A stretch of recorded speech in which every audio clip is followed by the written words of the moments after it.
من چاہیے زندگی چھوڑو، رب چاہیے زندگی اختیار کرو۔ من چاہیے زندگی کو چھوڑ دو، رب چاہیے زندگی کو اختیار کرو۔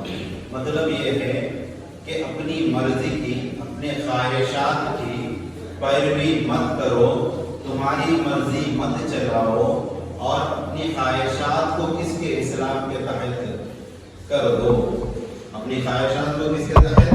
اسلام کے تحت کر دو، اور جیسا اسلام چاہتا ہے، دین جیسا چاہتا ہے، دین کے اصول جو ہے اس پر سختی سے عمل آوری کرنا شروع کرو۔ تو یہ کیا ہے؟ من چاہیے زندگی کو چھوڑنا، رب چاہیے زندگی کو اختیار کر لینا ہے۔ آج دیکھیں ہمارے درمیان جھگڑے، فساد، اور آج ہمارے درمیان جو ہے آپس میں اختلافیں، آپس میں ایک دوسرے سے نہیں بننا، اس کی وجہ کیا ہے؟ آج کل میاں بیوی میں بھی نہیں بنتے، میاں بیوی میں بھی جھگڑے ہیں۔ وجہ کیا ہے؟ دین سے دوری، دین سے دوری ہونے کی وجہ سے ہر جھگڑے کی فساد شروع ہو گئی۔ آپ کا علم نہیں رہے گا، دین نہیں رہے گا، تو وہاں پر فساد آنا ضروری ہے، وہاں پر جہالت آنا ضروری ہے۔ آپ دیکھو، جہالت کو ختم کرنا ہے، آپ کے اندر سے جو ہے گمراہی کو ختم کرنا ہے، تو آپ علم دین سیکھنا شروع کر دیں۔ کیا ہوتا ہے؟ ہدایت کا پہلا راستہ کیا ہے؟ دین ہے، علم ہے۔ ہدایت کا پہلا راستہ کیا ہے؟ علم ہے۔ علم دین سیکھنا ہم شروع کر دیں۔ جب تک علم دین ہم نہیں سیکھیں گے، جب تک ہمارے اندر سے کوئی برائی نہیں نکلتی۔ آج لوگ بولتے مسلمان اتحاد ہو جاؤ، مسلمان ایک پلیٹ فارم پہ آ جاؤ، مسلمانوں میں نا اتفاقی ہے۔ یہ بولنے سے کچھ نہیں ہوتا، آپس میں ایک ہو جاؤ بولنے سے کچھ نہیں ہوتا۔ جب تک اسے علم نہیں آتا، جب تک اس کے اندر جو ہے علم دین نہیں آتا، جب تک انہیں ایک پلیٹ فارم پہ آ ہی نہیں سکتا۔ بنیادی اصول کا دین سیکھنا، علم سیکھنا، علم کے اوپر ترجیح دی گئی ہے، زور دیا گیا ہے، فرض کیا گیا ہے تمہارے اوپر، ضروری کیا گیا ہے۔ کیوں ضروری کیا گیا ہے؟ کہ برے فساد، برے جھگڑے، سب کچھ تمہارے اندر سے نکلنا ہے، تو علم دین کا سیکھنا ضروری ہے۔ آج کیا ہو گیا؟ جھگڑوں کی بڑی فساد کیا ہو گئی ہمارے بچیوں میں کیوں نہیں جمتے؟ دین نہیں سکھائے، کالجوں میں پڑھا دیے، شادی کرے، لڑکے کے حوالے کر دیے، دین نہیں سکھائے۔ اب شادی کے بعد کچھ بھی جو ذمہ داریاں رہتے ہیں وہ کرو بولے تو کیوں کریں گے؟ اس وجہ سے نہیں کہ ماں باپ بھی، اور کیسے ماں باپ بھی کیسی ترغیب دیتے ہیں معلوم ہے؟ ماں باپ کو چاہیے تھا کہ بیٹی کو پہلے سے سکھائیں، پہلے سے جو ہے اس کو ٹریننگ دیں، سنسار کیسا کرنا ہے، سسرال میں رہنا کیسا ہے، بڑوں کی عزت کیا ہے، تعظیم کیا ہے، اکرام کیا ہے، گھر کے ذمہ داریاں جو ہے عورت کے اوپر، یہ ماں باپ کو ٹریننگ دینا چاہیے تھا۔ مگر افسوس کہ ہمارے ماں باپ کو جو ہے اس کی فرصت ہی نہیں ہے، فرصت ہی نہیں۔